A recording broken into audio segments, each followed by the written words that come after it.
Amém. 1 Coríntios 12, a partir do verso 11 diz: Mas um só e o mesmo Espírito realiza todas estas coisas, distribuindo-as como lhe apraz, a cada um individualmente.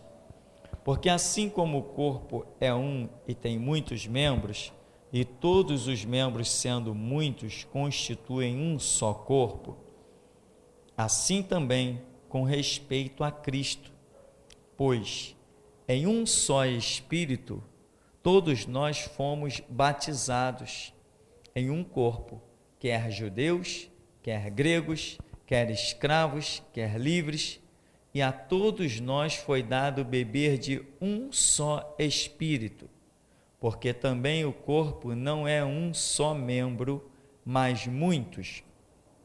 Se disser o pé, porque não sou mão, não sou do corpo, nem por isso deixa de ser do corpo. Se o ouvido disser, porque não sou olho, não sou do corpo, nem por isso deixa de ser. Se todo o corpo fosse olho, onde estaria o ouvido? Se todo fosse ouvido, onde o olfato? Mas Deus dispôs os membros, colocando cada um deles no corpo, como lhe aprouve.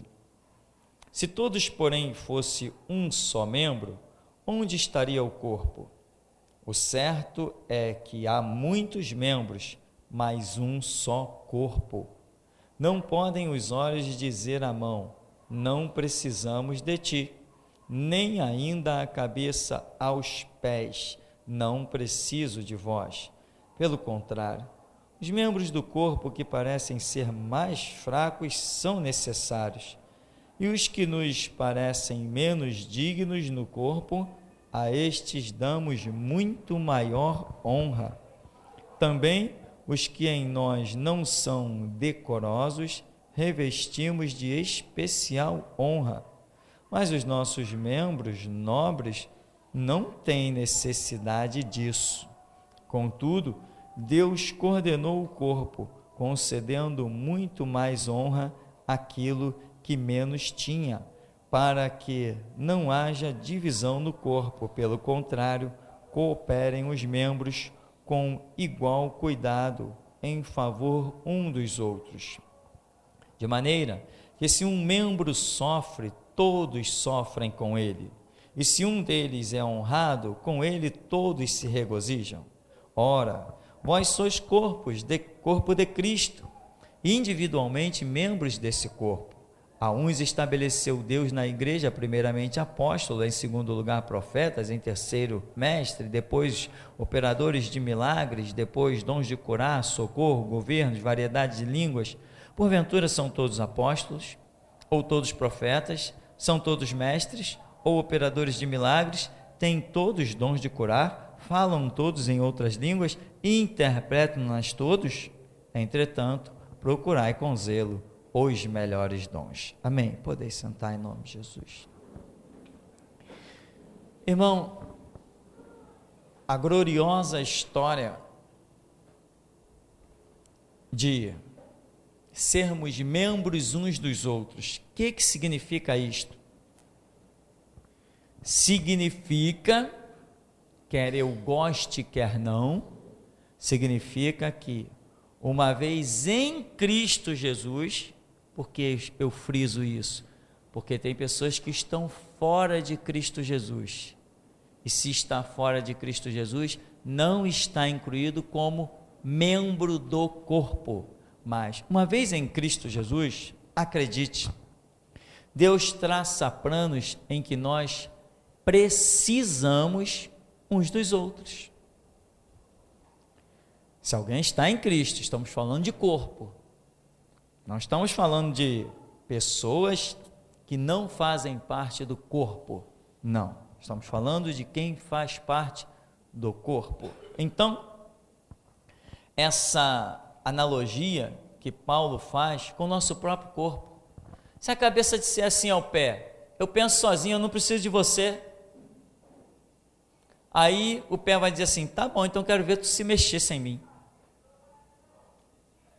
cabeça é muito mais importante que o pé? Não. Quem não daria valor aos seus pés? Paulo diz assim: tem membros que são tão inferiores, mas nós acabamos tributando a eles uma honra,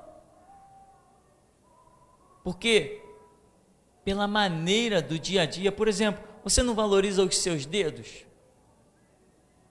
mas você sobrevive sem os dedos. Mas quem quer perder um dedinho? Aí Paulo está dizendo assim: os membros mais inferiores têm importância, são parte do corpo, né?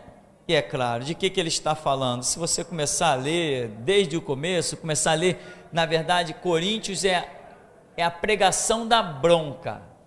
O que Paulo escreve para a igreja de Coríntios é só dando bronca, é só descendo chicote. É a igreja da rebeldia, é a igreja de Corinto.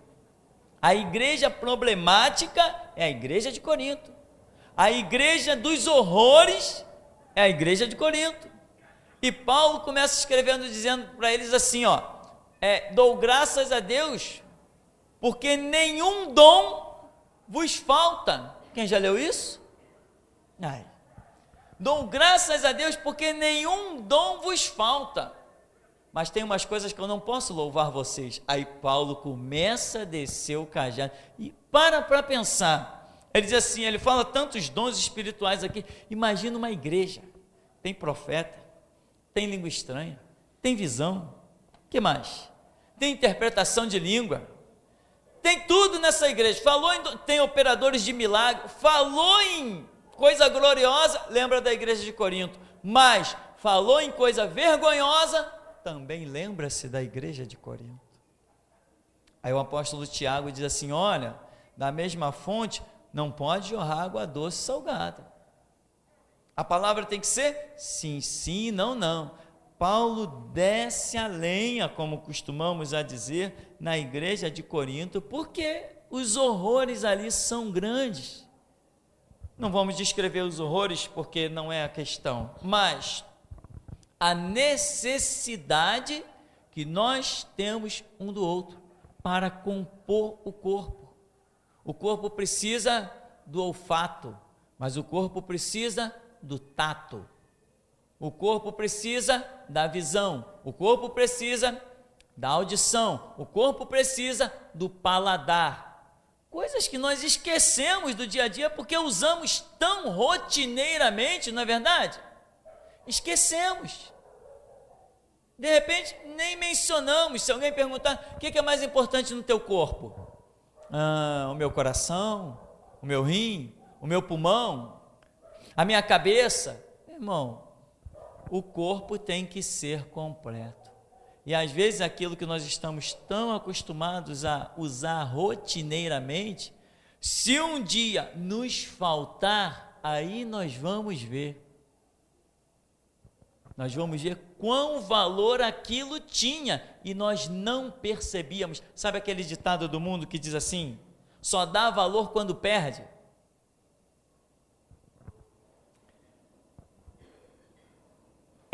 Em Atos, no capítulo 5, ali, lembram de Ananias e Safira? Ali, quando estavam inclusive vendendo as suas propriedades, dava para a igreja, a Bíblia fala algo que eu acho um assombro.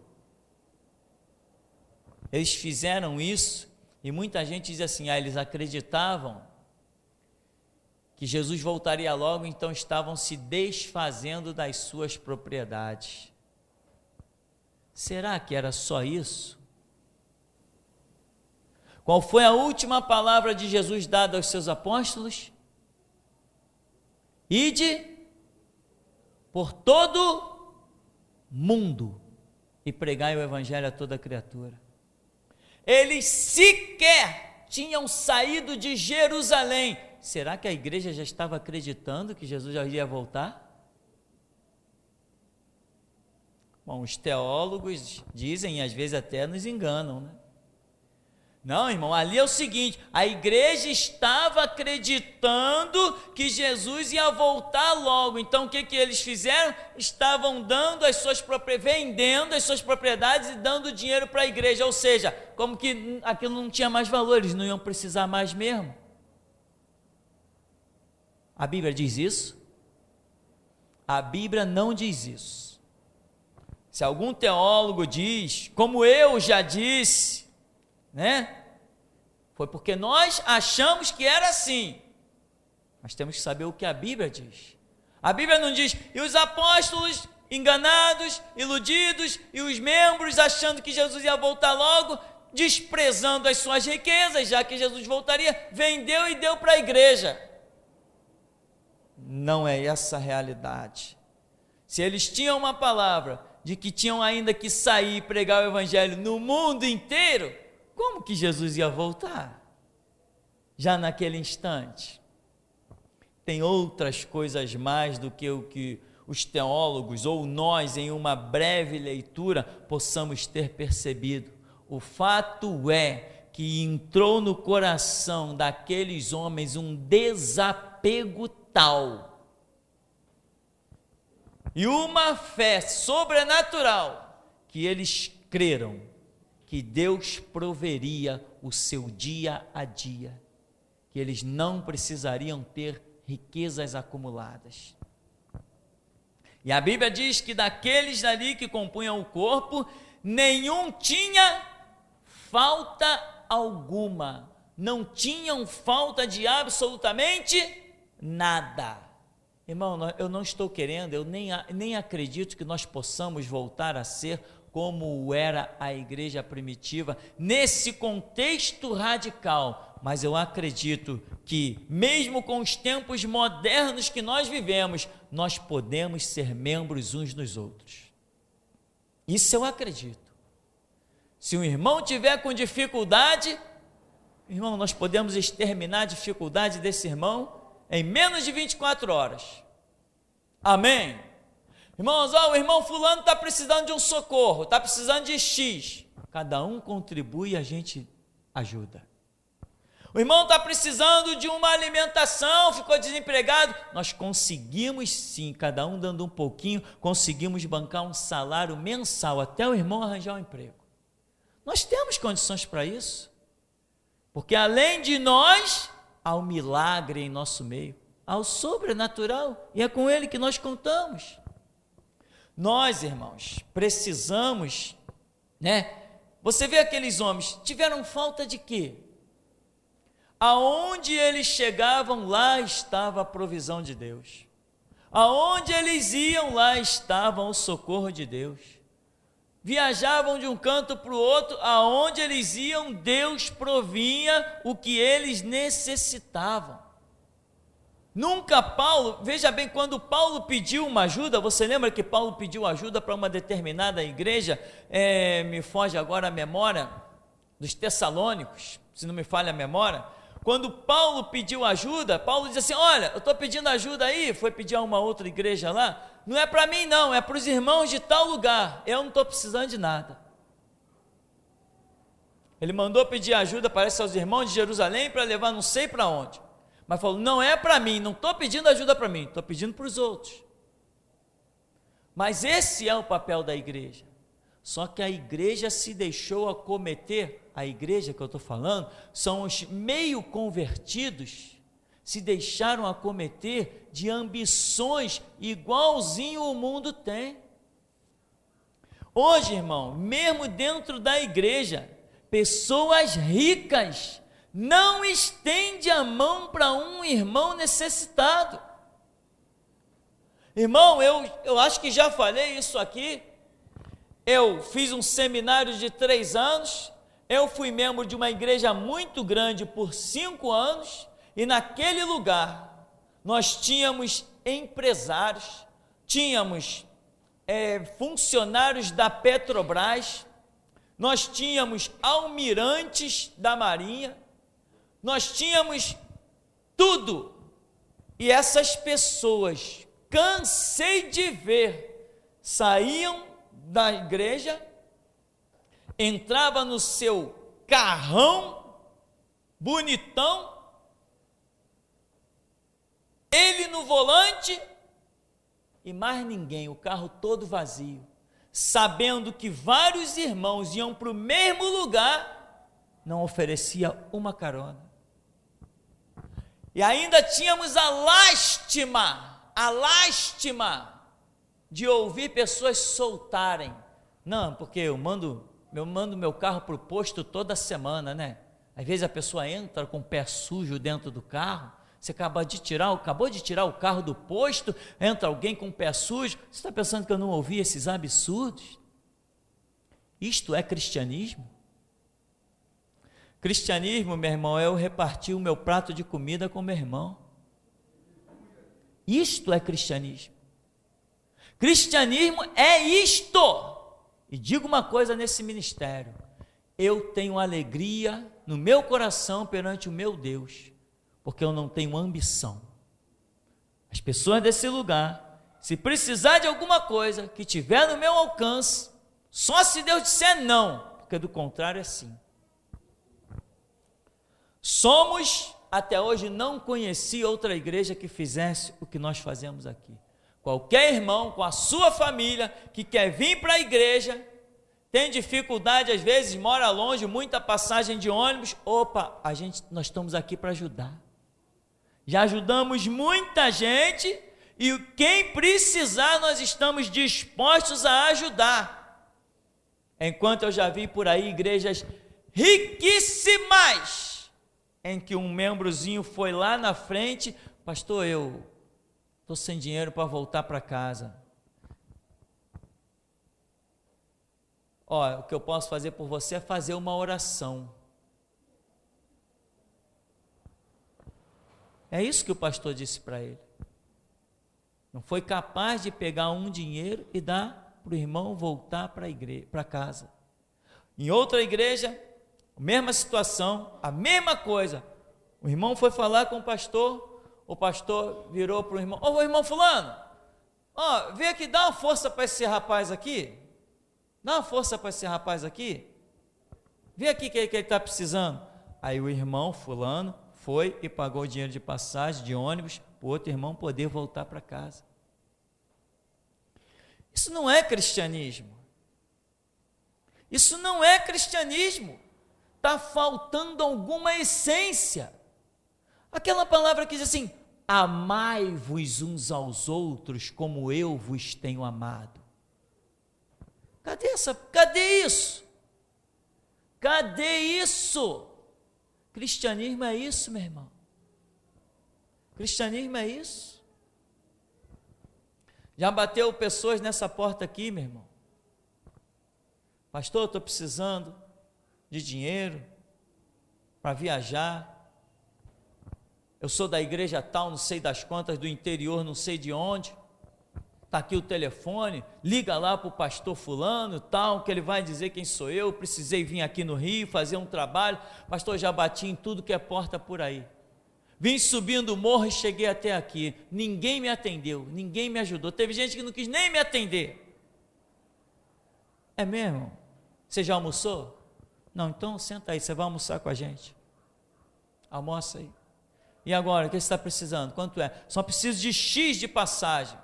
O pastor pode ir lá comigo na rodoviária, comprar passagem, me colocar no ônibus, vai ver que eu não estou enganando, eu não sou pilantra, eu sou servo de Deus, eu preciso dessa passagem para mim viajar, eu não estou enganando. Pode me colocar dentro do ônibus, esperar o ônibus sair para ver que eu não estou enganando. Meu irmão, não preciso ver nada, eu estou fazendo a minha parte. Está aqui o dinheiro para a sua passagem. Tem parada na sua viagem? Tem 2 paradas, então está aqui o dinheiro para os seus 2 lanches na parada.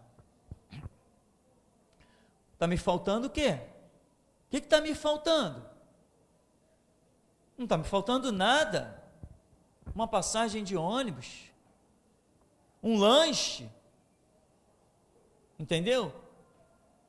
Se fosse alguém que não fizesse parte da fé em Jesus Cristo, eu já gostaria de ajudar.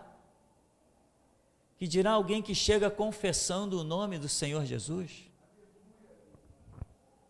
Alguém que o Espírito Santo está testificando que também está naquele, está em mim, está nele. Nós precisamos ser cristãos, não só no poder, fogo no diabo, mas no estender a mão ao próximo. Eu preciso de muito mais unção para tirar do que eu tenho e dar para o meu irmão, do que para expulsar demônio e curar enfermo. Então, irmão, acredite numa coisa: o maior homem do mundo e o mais poderoso foi aquele que desprendeu o amor a tal ponto de dar a sua vida. Esse foi o maior homem do mundo, sabe? Foi o grandioso, o glorioso, foi aquele que disse: ó, ninguém tira a minha vida, eu mesmo a dou, voluntariamente. Esse foi que recebeu poder sobre tudo e sobre todos.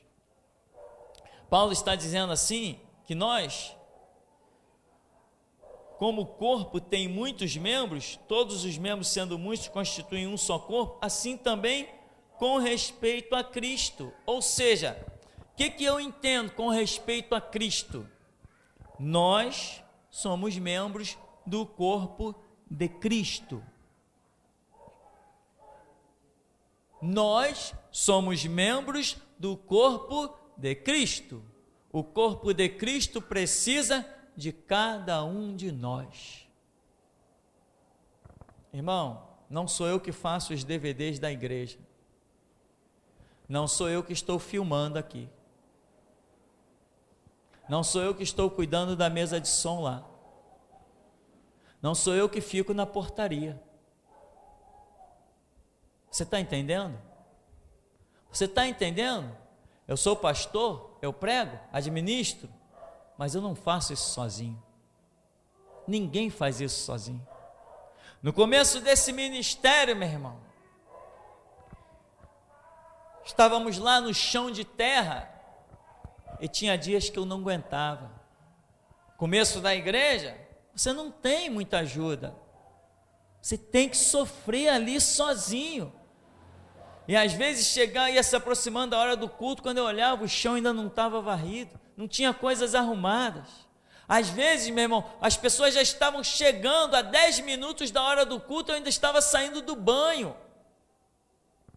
E uma vez eu estava cansado. Sabe o que é alguém cansado? Alguém cujas pernas não estão obedecendo.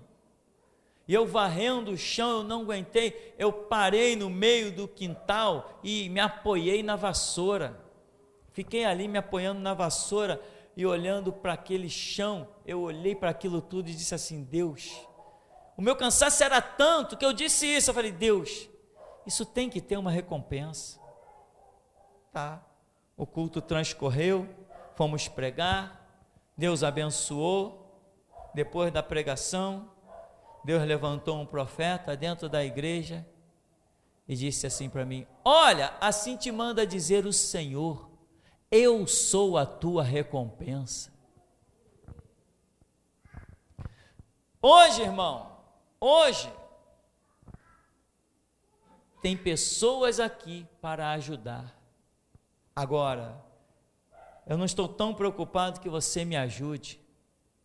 Eu sei o que é suar camisa, eu sei o que é calejar as mãos. Eu não corro do trabalho. Ah, mas não corro mesmo.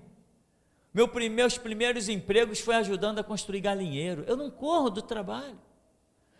Depois, quando eu já era adolescente, já podia aguentar o sol nas costas, eu fui trabalhar como ajudante de pintor em oficina. Tinha dia de polir 3 carros no braço. Você sabe o que é polimento de automóvel? Tinha dia de polir 3 carros no braço. Eu fui forjado no calor da batalha. Eu não fujo de trabalho. Eu só sossego quando vejo ele realizado. Eu não esquento por meu cansaço. Se eu estiver de pé, eu me arrasto e vou em frente. Mas eu quero que essa igreja, ao invés de se oferecer mais para me ajudar, ofereçam-se cada um para ajudar o seu irmão. Não mostre cristianismo para mim, mostre para o teu Deus. Sabe, meu irmão? Se o irmão está em dificuldade, meu irmão, você não tem que dizer, está vendo? Não buscou a Deus. Ele pode não ter buscado a Deus, mas você passou no caminho dele. Então seja o próximo dele. E outra coisa, nós não estamos aqui para julgar, nós estamos aqui para obedecer. Se tem um título que Deus jamais deu aos homens, é de juiz. Esse título não vai ser dado nunca. Juiz é Cristo Jesus e todos verão isso no milênio. No milênio, o mundo vai continuar tendo seus governadores, presidentes, governadores, prefeitos, mas todos saberão que juiz é o único que está reinando em Jerusalém.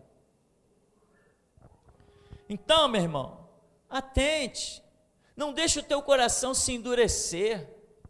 Eu sei que muitas vezes a gente diz assim, o que eu tenho eu conquistei, eu trabalhei para isso. Tá bem, você trabalhou para isso, mas você é capaz de admitir que Deus te sustentou para isso? Se você entende que Deus foi quem te sustentou, tente entender que de repente Ele te sustentou para que você possa ajudar outros. Deus me deu, como eu vi aí, até hoje a gente vê aí um monte de carro novinho, zerinho, né? E lá no vídeo escrito, Deus me deu. São esses aí do Deus me deu, que saem da igreja com carro vazio, às vezes só a mulher do lado, 3 vagas atrás, 2, 3 vagas atrás do carro, e não dão carona para ninguém. Não estou falando nem daqui da igreja não, estou falando da minha caminhada, são 25 anos, tem história que não acaba mais, dá para escrever alguns livros.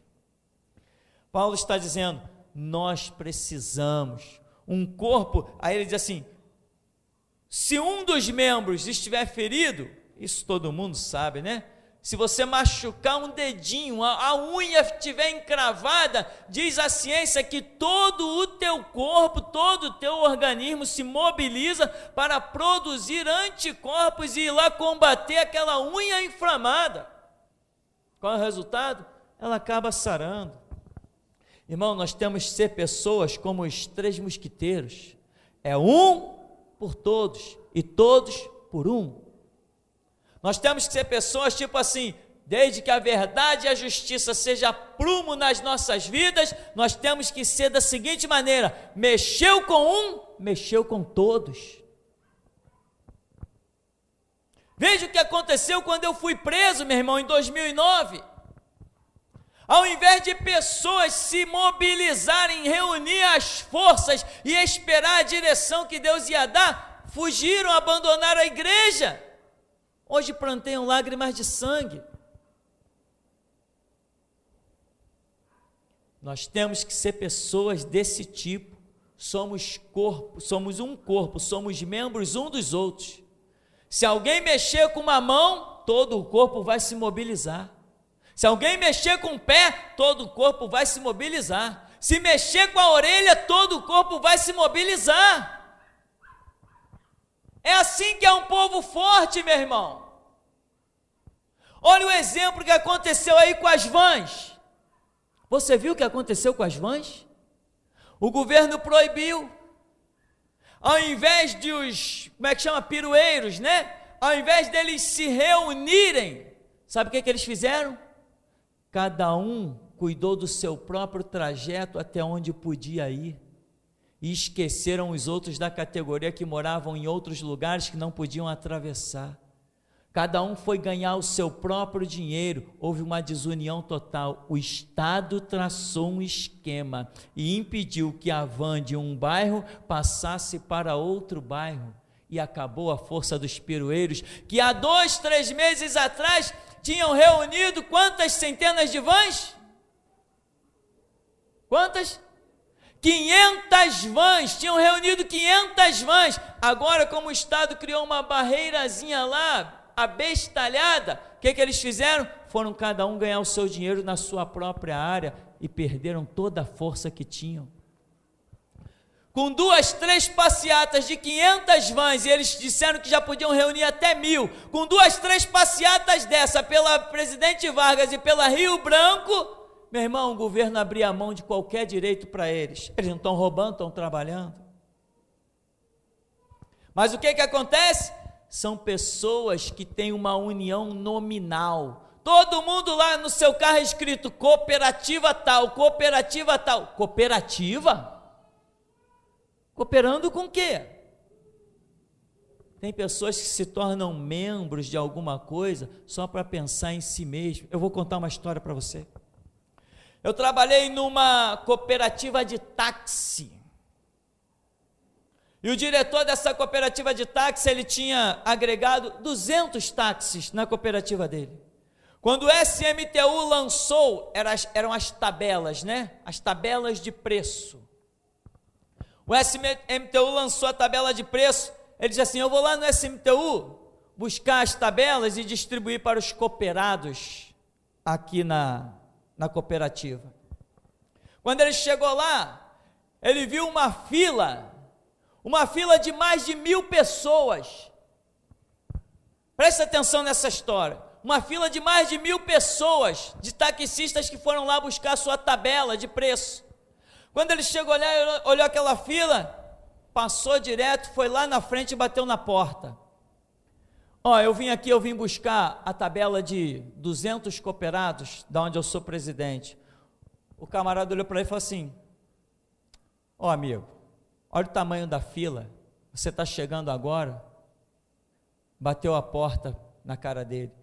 Ele bateu na porta de novo e falou assim, olha, eu vim aqui buscar a tabela de 200 cooperados, eu sou presidente de uma cooperativa, ou você me dá as 200 tabelas agora, ou eu comunico no rádio, para os 200 cooperados virem todos aqui de uma vez só. O que você escolhe? Ele falou, entra aí, pega as tuas tabelas. Você entende o que é força? Só existe força quando existe união. Eu vou comunicar e vão vir aqui 200 cooperados de uma vez só. Você já está com 1000 aí na fila, eu vou jogar mais 200. Você vai ficar aqui a madrugada inteira entregando tabela. O que você prefere? Vai me entregar as 200 ou eu chamo eles? Está aqui as suas tabelas. Saiu na frente de todo mundo. Sabe o que é isso? A força do cooperativismo. Se ele pega aquele rádio e diz assim, venham todos para o SMTU, o camarada ia ficar louco. Mas por quê? Porque ele ameaçou uma união. Talvez ele não tivesse tanta força como ele pensou, mas só o fato do outro não querer botar à prova, se realmente 200 cooperados iam aparecer ali. Irmão, deixa eu dizer uma coisa, os deputados estão por aí, os deputados crentes, os pastorzinhos que brigam contra a política, contra o sistema, contra leis de homens, estão aí se desesperando, se descabelando. Irmão, seria tão fácil resolver esse problema de lei. Como é que vai aprovar a lei? Estamos esperando. Aprova aí.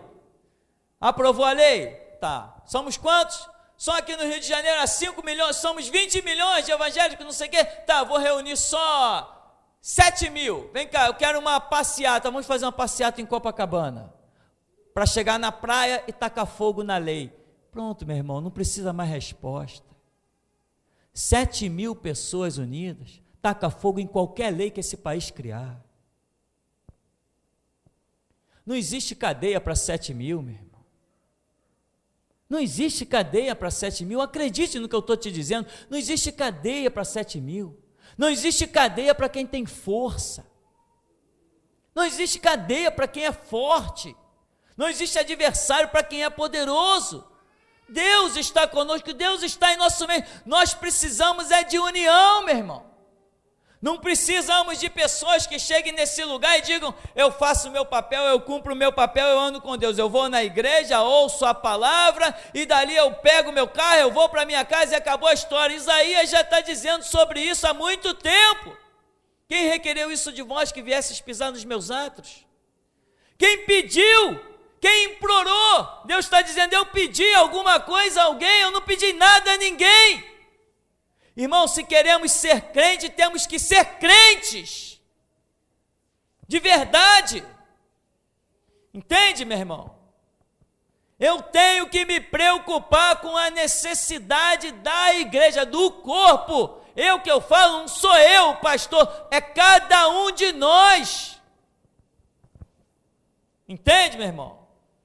Tem uma situação aqui, eu soube algum tempo atrás, tinha alguém aí com dificuldade, eu soube que um irmão estava pegando lá, não me falou nada, eu nem soube de nada, eu fui saber depois, por boca de terceiros, que o irmão estava chegando lá, enchendo seu carro, botando compra na casa de outros, e eu nem soube de nada. Eu falei, isso é um espírito cristão. Pessoa que se importa com o outro, e não está nem preocupado que ninguém saiba de nada. Irmão, se um aqui chora, nós temos que lamentar por esse choro. Se um aqui se alegrar, todos nós temos que se alegrar pela vitória desse um. Não é o contrário. Lá no mundo, quando um se alegra, o vizinho fica com inveja. Lá no mundo, quando um prospera, o vizinho fica com olho grande. Lá no mundo, se um compra carro zero, carro novo, o vizinho fica no recalque, fica na soberba. Lá no mundo. Mas nós não somos do mundo. Nós temos que pensar e agir diferente. Isto é fruto de conversão. É isso que prova que eu sou convertido. Quando as minhas atitudes são diferentes lá do mundo. Paulo está dizendo que os olhos não podem dizer para a mão, eu não preciso de ti. Né? A cabeça não pode dizer para os pés, eu não preciso de ti. Acredite, irmão, todos nós precisamos sim um dos outros. Se nós nos unirmos, se o mundo lá fora ver a nossa união, só a união já os faz tremer. A união, porque todo mundo sabe, até o ditado popular, a união faz a força. E como faz a força? Agora, nós temos, como que vai haver essa união? É se eu realmente estou disposto, né? A lançar mão, abrir mão de algumas coisas minhas para favorecer aos meus irmãos, para favorecer a quem necessita. Isto é uma parte importantíssima do cristianismo, pois o próprio Cristo disse, a Bíblia diz que ele despiu-se da sua glória e habitou entre nós. Ele despiu-se da sua glória para poder alcançar a minha necessidade. Eu precisava de que alguém morresse pelos meus pecados. Eu precisava de que alguém viesse eliminar o diabo da minha vida. Eu precisava que alguém viesse expulsar o tranca-rua, pombagira, Maria Bulambo dos meus caminhos. Eu não tinha essa força. Jesus olhou lá do céu, eu vou, mas não posso ir como Deus. Tenho que ir como homem. O verbo se fez carne e habitou entre nós. Ele se transformou no meu Salvador, no meu Redentor. Ele se preocupou com a minha miséria, com a minha desgraça. Aí ele vem e diz a um servo, cabe ser igual ao seu senhor. Mas aí ele vem, me abençoa, me dá carro, me dá casa, me dá ouro, me dá prata, me dá todos os recursos, eu não tenho falta de nada. Na hora que o irmão tiver necessitado, eu digo o que para ele? Vai orar?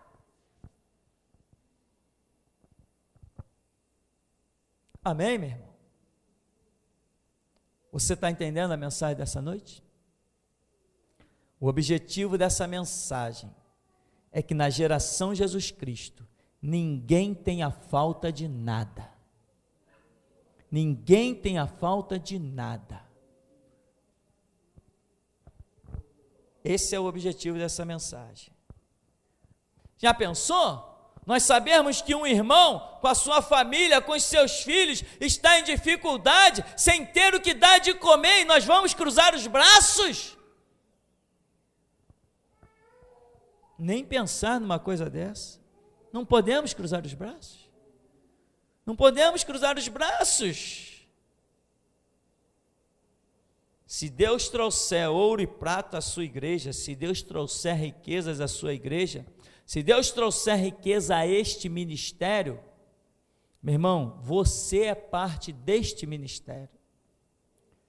Você é parte deste corpo. Você que está aí pagando o seu preço, dando da sua vida, das suas orações, se envolvendo com Deus, você é parte. E o que nós queremos nessa noite é frisar que nós precisamos ser pessoas que se importem uns com os outros. Estejamos dispostos a ajudar uns aos outros. Estejamos dispostos a estender a mão uns para os outros. Não tem maior nem menor, porque o corpo é único.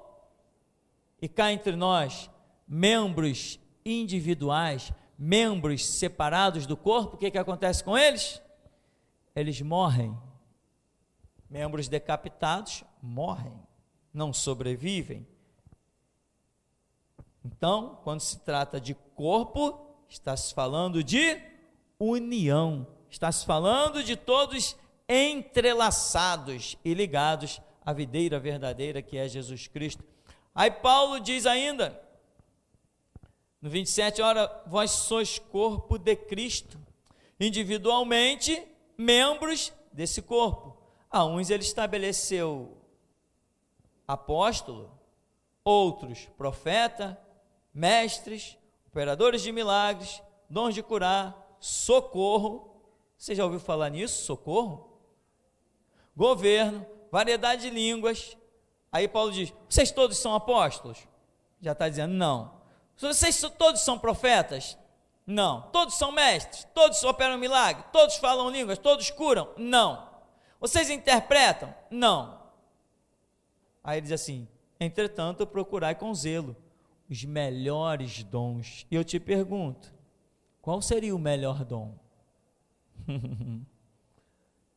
Qual seria o melhor dom?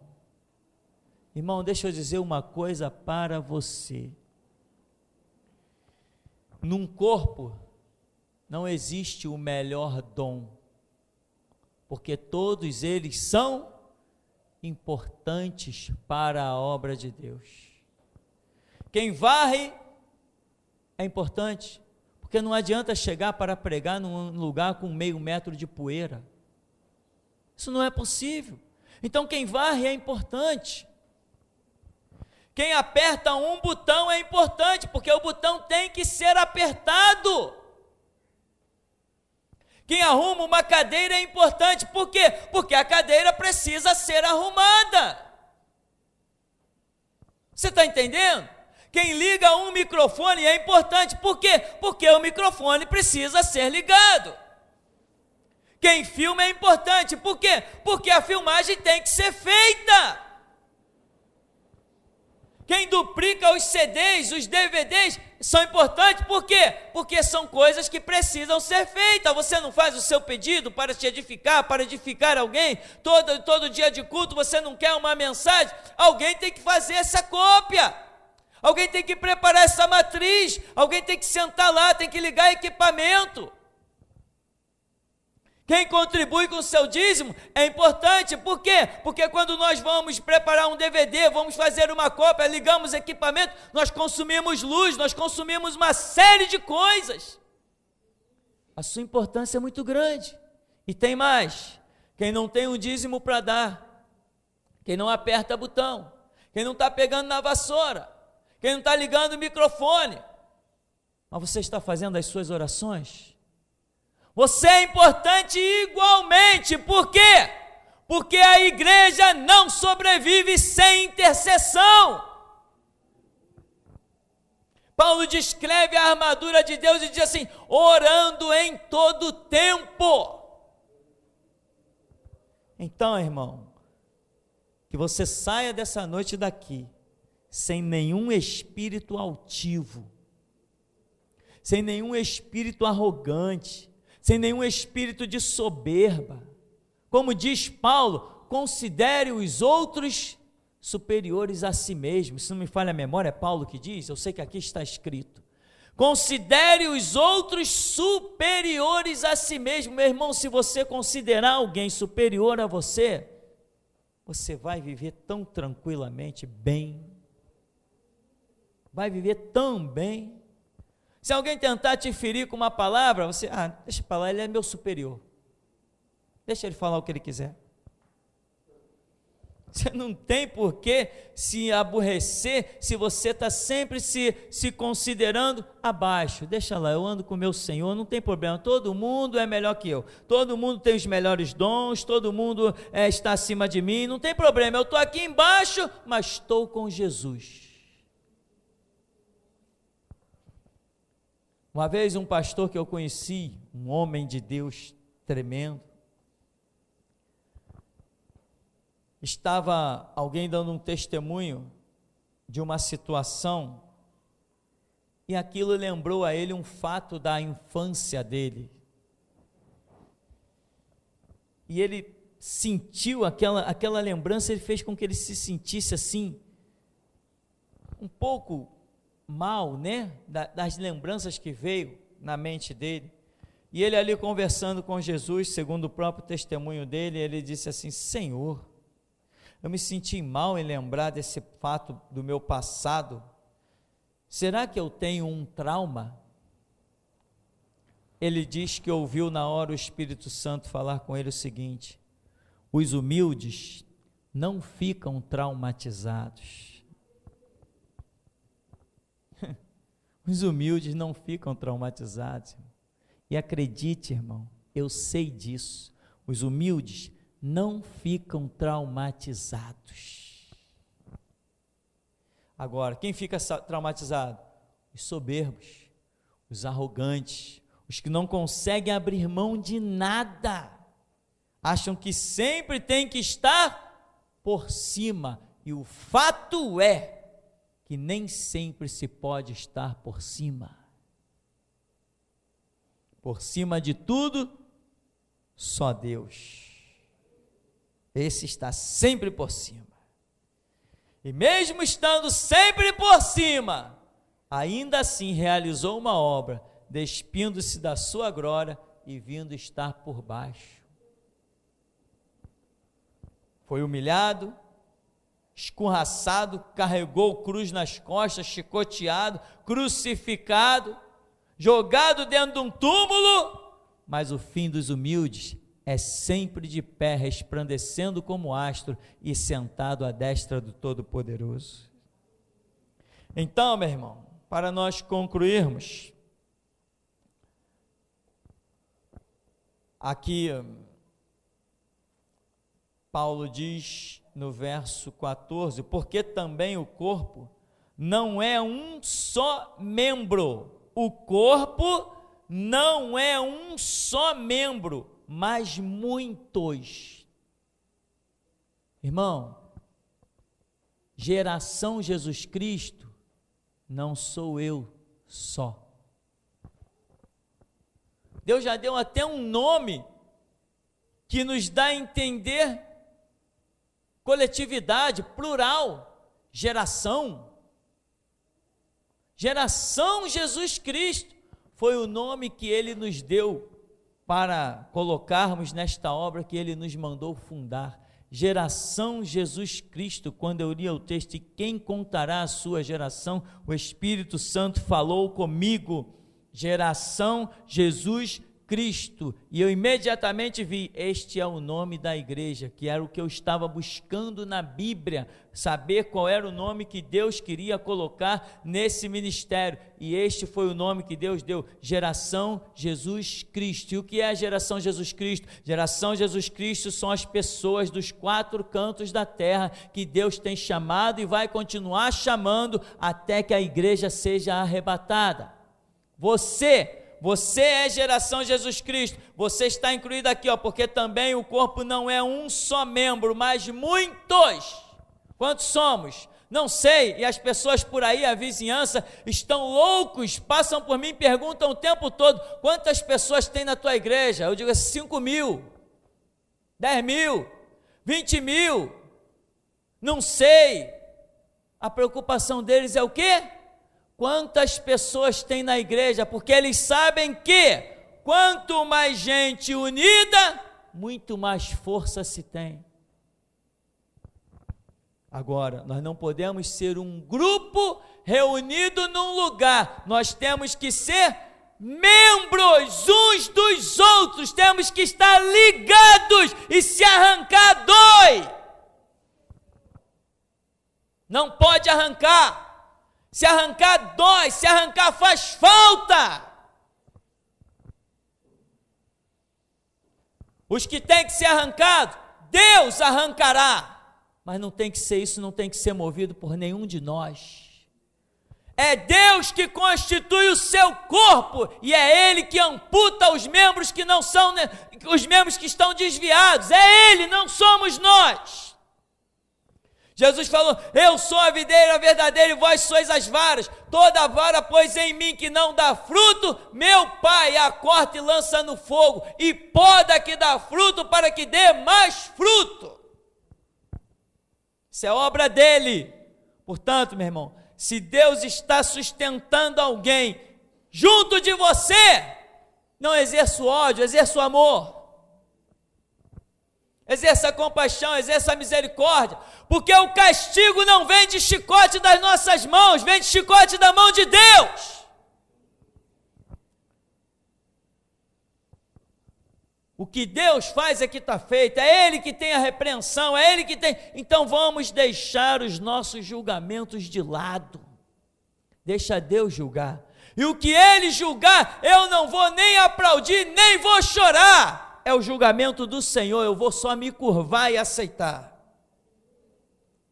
Agora, uma coisa Deus não me chamou, para ficar exercendo ódio, mágoa, rancor. Ele me dá sim, ora por justiça, ora para que Deus estenda a sua mão, ora pelas coisas que Deus fará, não pelas que eu farei. Só tem um detalhe para concluirmos. Existe uma necessidade. Para o crescimento e unificação da igreja, é necessário realmente conhecimento e conversão. Se não houver conversão, nunca nós seremos um corpo unido. Nunca nós seremos um corpo unido. Tem que haver entendimento, compreensão. Eu estou lá no mundo, sozinho, largado, abandonado. Aí Jesus vem e me encontra no meu caminho e me trouxe cá para dentro. Para quê? Para eu continuar sozinho, vivendo na minha própria ilha? Não foi para isso, não. Então, que o Senhor nos dê graça, entendimento e nos abençoe, em nome de Jesus.